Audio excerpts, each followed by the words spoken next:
কিতাবের ভিতরে ঘটনা আসছে, একজন আলেমে দিন বয়ান করতেছে আর শ্রোতাদেরকে বলতেছে, ও প্রাণের শ্রোতারা, আপনাদেরকে আজকে আমি একটা নতুন বয়ান শোনাবো। নতুন বয়ান? হুজুর কি শোনান? নতুন বয়ান তো সবাই শুনতে চায়। কুল্লু জাদিদিন লাজিজুন, প্রত্যেক নতুনত্ব এর ভিতরে মজা বেশি। এবার বক্তা সাহেব বলতেছে, আজকের বয়ানটা হলো নতুন বয়ান, যা জীবনও কোনোদিন শোনেন নাই। আজকের নতুন বয়ান হলো আজরাইল আলাইহিস সালাতু ওয়াস সালাম, যিনি তামাম দুনিয়ার সমস্ত প্রাণীর রুহু কবজ করে, ওই আজরাইল মারা গেছে। আজরাইল কি হয়ে গেছে?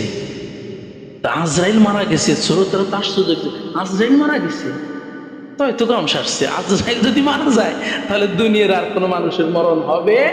কারণ আজরাইল যদি মারা যায় তাই রুহু বা মানুষ যে মারা যাবে বা অন্যান্য প্রাণী যে মারা যাবে তাদের রুহকে কবজ করবে, অতএব মানুষ সব বেঁচে থাকবে। শ্রোতারা তো আশ্চর্য হয়ে গেছে, কি কন, এই বয়ান তো জীবনে শুনি নাই। আজরাইল মারা গেছে মানে কি? এদিকে কোন ধরনের বয়ান? কাহা আজরাইল আলাইহিস সালাতু ওয়াস সালাম মারা গেছে, আমার কাছে যুক্তি আছে। কি যুক্তি আপনার কাছে? আমার কাছে যুক্তি হলো, আমি দেখলাম আমার চোখের সামনে এক মুরব্বী, বয়স তার প্রায় 100-র কাছাকাছি বয়স হয়ে গিয়েছে। এমন একজন চাচা একটা জমিনের ব্যাপারে 300 বছরের মেয়াদে চুক্তি করছে, এজারা নিয়েছে। কয় শত বছরের চুক্তিতে? একজন ব্যক্তির বয়স যদি হয় 100 বছর, ওই চাচা আর কয়শো বছর বাঁচবে? আর কয়শো বছর বাঁচবে? কোন বাঁচার সময় তো তার আগের থেকেই শেষ, সময় শেষ না? তো হুজুর বলতেছে, আমার চোখের সামনে আমি দেখলাম একজন মুরব্বী, বয়স তার 100 প্রায় হয়ে গিয়েছে। এমন একজন মুরব্বী একটা জমিন ইজারা নিয়েছে, ভাড়া নিয়েছে 300 বছরের চুক্তিতে। অতএব আমি বুঝতে পেরেছি এই চাচার আর মরার কোনো ভয় নাই। এই চাচা জীবনে মরবে না, কারণ এই চাচা তো কমপক্ষে 300 বছর বাঁচবে। কারণ 300 বছর যদি না বাঁচে তাহলে 300 বছরের চুক্তিতে যেই মুরব্বীর বয়স 100 বছর, উনি 300 বছরের চুক্তিতে জমিনে যারা কেমনে নেয়। অতএব আমার বুঝতে বাকি নাই, আজরাইল মারা গেছে। আজরাইল যদি জীবিত থাকতো তাহলে এই ধরনের অযৌক্তিক চুক্তি কখনো সে করতো না। মুসলমান ভাইরা আমার, তো আমাদের অবস্থা তো এমন হয়ে গিয়েছে, আমরা তো মনে করি আজরাইল মনে জীবিত নেই। আমাদের যে কাজ, এতে মনে হয় যে আজরাইল মনে মারা গেছে, আজরাইল জীবিত নাই, এই জন্য আমরা যা মনে হচ্ছে তাই করি। আমার বয়স অনেক বেশি হয়ে গিয়েছে, এরপরও দুনিয়ার লোভ ছাড়তে পারি না রে বাজার। অথচ মুসলমান ভাইয়ের আমার, হাদিসের ভিতরে ঘটনা আসছে, 4 খলিফার একজনের নাম উসমান গনি রাদিয়াল্লাহু তাআলা আনহু। উসমান গনি রাদিয়াল্লাহু তাআলা আনহু কবরের কথা শুনলেই কাঁদতেন, এত পরিমাণ কাঁদতেন। উসমান রাদিয়াল্লাহু তাআলা আনহুর চোখ দিয়ে পানি বেয়ে পড়তে পড়তে দাড়ি মোবারক ভিজে যেতেন, জামা পর্যন্ত ভিজে যেত। সুবহানাল্লাহ।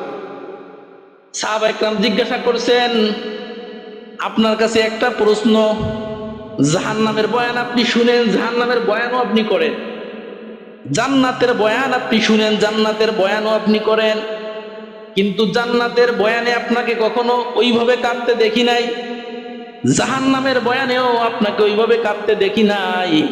কিন্তু কবরের আলোচনা যখনই আপনি শুনছেন, কবরের কথা যখনই আপনার মনে পড়ছে, তখনই আপনার চোখ দিয়ে পানি ঝরছে। কারণ কি? উসমান রাদিয়াল্লাহু তাআলা আনহু জবাব দিলেন, ও নবীর সাহাবীরা, তোমরা হয়তো নবীর এক হাদিস ভুলে গিয়েছো। আল্লাহর নবী বলছে, ক্বালা রাসূলুল্লাহ সাল্লাল্লাহু আলাইহি ওয়াসাল্লাম, ইন্নাল কবরা আউয়ালু মানাজিলিল আখিরাহ, ফামান নাজা মিনহু ফামা বা'দাহু আইসারু মিনহু।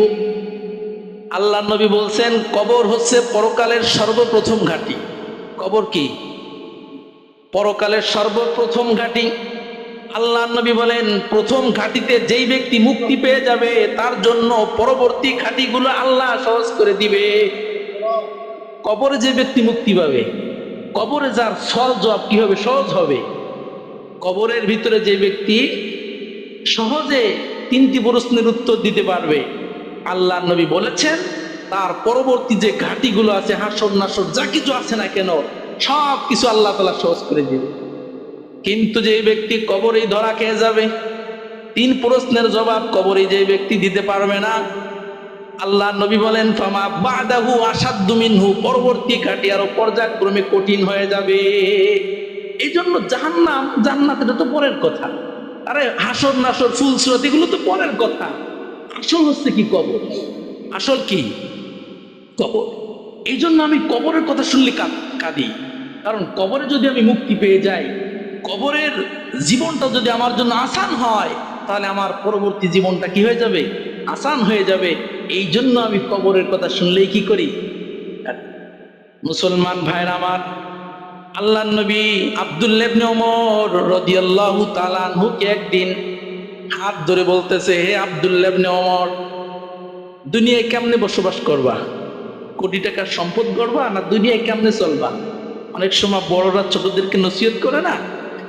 আল্লাহর নবী আব্দুল্লাহ ইবনে ওমরকে বলতেছে, ওমরে ফারুক রাদিয়াল্লাহু তাআলা আনহুর ছেলেকে বলতেছে, হে আব্দুল্লাহ ইবনে ওমর, কুম ফিদ দুনিয়া কান্নাকা গরিব, দুনিয়ায় চলবা গরিব মানুষের মতো। দুনিয়ায় চলতে হবে কার মতো, গরিবের মতো দুনিয়ায় চলতে হবে। হেডাম নিয়ে দুনিয়ার জমিনে চলা যাবে না। কুম ফিদ দুনিয়া কান্নাকা গরিব আও আবিরু সাবিল, এবং পথিকের মতো চলতে হবে। পথিকের যেমনি ভাবে পথিকের সামনে অসংখ্য অগণিত সম্পদ থাকে না, হালকা কিছু পাতিও থাকে। এই জন্য আল্লাহ নবী বলেন পথিকের মতো চলো। ওয়া উদ্দা নাফসাকা মিন আহলিল কুবুর, নিজেকে সবসময় কবরের বাসিন্দা মনে করো। নিজেকে সবসময় কি মনে করতে হবে? যদি কেউ চিন্তা করে আমি কবরের বাসিন্দা, ও চুরি করতে পারবে, ও বাটপারি করতে পারবে, গুনাহ করতে পারবে? যদি কোনো মানুষের অন্তরের ভিতর ফিকির থাকে, হায় রে দুনিয়াতে যে আমি এসেছি আর আমার তো চলে যেতে হবে, আর আমি তো কবরের বাসিন্দা, এই লোকটা কিন্তু অন্যায় করতে পারে না। এই জন্য আল্লাহ নবী বড় দামি কথা বলছেন। আমিও আপনাদের একই কথা বলতে চাই বাজান, ওয়া উদ্দা নাফসাকা মিন আহলিল কুবুর, সবসময় মনে করতে হবে আমি কবরের বাসিন্দা, কবরের বাসিন্দা আমি। এই চিন্তা সবসময় যদি আপনার আমার ভিতরে থাকে, তাহলে আপনার আমার থেকে গুনাহ হবে না, অন্যায় কাজ হবে না। আল্লাহ পাক রব্বুল আলামিন বলেন, কবরের চিন্তা যদি ঢুকাইতে না পারো তাহলে বিপদ আছে। কবরের চিন্তা যদি কারো ভিতরে না ঢুকে, খালি দুনিয়া দুনিয়া যদি হয়, তাহলে জাহান্নাম সচক্ষে দেখতে হবে। আল্লাহ পাক রব্বুল আলামিন বলেন, লা তারাউন্নাল জাহিম তুম্মা লা তারাউন্নাহা আইনাল ইয়াকিন। আল্লাহ বলেন দুনিয়ার জমিনে কবরের ফিকির ঢুকাইতে পারো নাই, কবরের চিন্তা যার মাথার ভিতরে ঢোকে নাই, আল্লাহ তাআলা বলেন কিয়ামতের ময়দানে জাহান্নামের সঙ্গে তোমার সাক্ষাৎ করতে হবে, সচক্ষে জাহান্নাম দেখতে হবে। আল্লাহ তাআলা অন্য এক আয়াতের ভিতরে জানায় দেয়, ওয়া ইম মিনকুম ইল্লা ওয়ারিদুহা, যারা অপরাধী আছে প্রত্যেককেই জাহান্নামে যেতে হবে। ওয়া ইম মিনকুম ইল্লা ওয়ারিদুহা কানা আলা রাব্বিকা হাতমান মাকযিয়া। আল্লাহ তাআলা বলেন আমার পক্ষ থেকে চূড়ান্ত সিদ্ধান্ত, যারা কবরের টেনশন, কবরের ফিকির যারা অন্তরের ভিতরে ঢুকাইতে পারে নাই, শুধু দুনিয়া দুনিয়া করেছে, তাদের প্রত্যেককেই অবশ্যই জাহান্নামে যেতেই হবে। শুধু দুনিয়ার ফিকির ঢুকাইলাম, পরকালের ফিকির ঢুকাইতে পারলাম না, আল্লাহ বলেন তোমার জাহান্নামে যেতে হবে। সুম্মা নুনাজ্জিল্লাযীনা তাকাউ ওয়া নাযারুয যালিমিনা ফিহা জিসিয়্যা। আল্লাহ পাক রব্বুল আলামিন বলেন সমস্ত অপরাধীকে আমি জাহান্নামের ভিতরে নিক্ষেপ করার পর, যাদের অন্তরের ভিতরে তাকওয়া আছে, খোদাভীতি আছে, আমি তাদেরকে আবার বেছে বেছে জাহান্নাম থেকে বের করব। চিল্লায়ে বলেন সুবহানাল্লাহ। অপরাধীদেরকে আল্লাহ তাআলা প্রথম ছুটি কি করবে? জাহান্নামে পাঠাই দিবে। এরপরে জাহান্নামে পাঠানোর পর আল্লাহ দেখবেন যে কার অন্তরের ভিতরে কি পরিমাণ খোদাভীতি ছিল, তাকওয়া। খোদাভীতি যার অন্তরের ভিতরে থাকবে, আল্লাহ তাআলা তাদেরকে আবার জাহান্নাম থেকে বেছে বেছে বের করবে।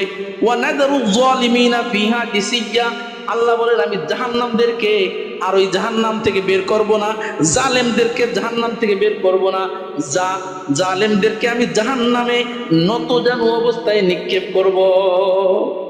এই জন্য সম্মানিত হাজিরিন, কবরের ফিকির ঢুকাইতে হবে, জাহান্নামের ভয় অন্তরের ভিতরে রাখতে হবে। আল্লাহ নবী বলেন আল ঈমানু বাইনাল খাউফি ওয়ার রাজা। আরে ইমান হচ্ছে ভয় এবং আশার মাঝে।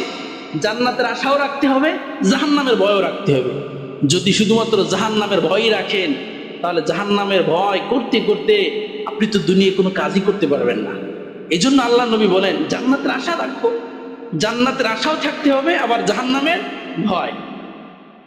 পরিশেষে আল্লাহ তাআলা বলেন সুম্মা লা তুসআলুন্না ইয়াওমা ইযিন আনিন নাঈম। আল্লাহ বলেন দুনিয়ায় আমি যত নিয়ামত দিয়েছি প্রত্যেকটা নিয়ামতের ব্যাপারে কিয়ামতের ময়দানে জিজ্ঞাসাবাদ করা হবে।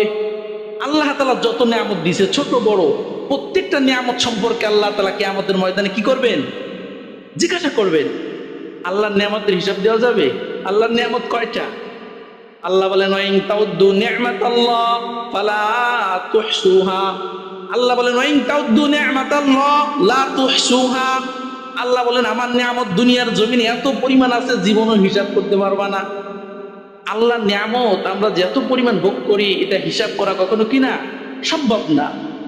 তো এই অগণিত অসংখ্য নিয়ামত আমরা যে ভোগ করতেছি এই প্রত্যেকটা নিয়ামত সম্পর্কে আল্লাহ তাআলা জিজ্ঞাসা করবেন। আমি এই যে আসমান দিয়েছি, এই জমিন দিয়েছি, এরপরে এই আগুন পানি মাটি কত কিছু দিয়েছি, তোমার সুন্দর দেহ দিয়েছি, এই সবগুলো আমার নিয়ামত, এই নিয়ামতের হক কতটুকু আদায় করেছো।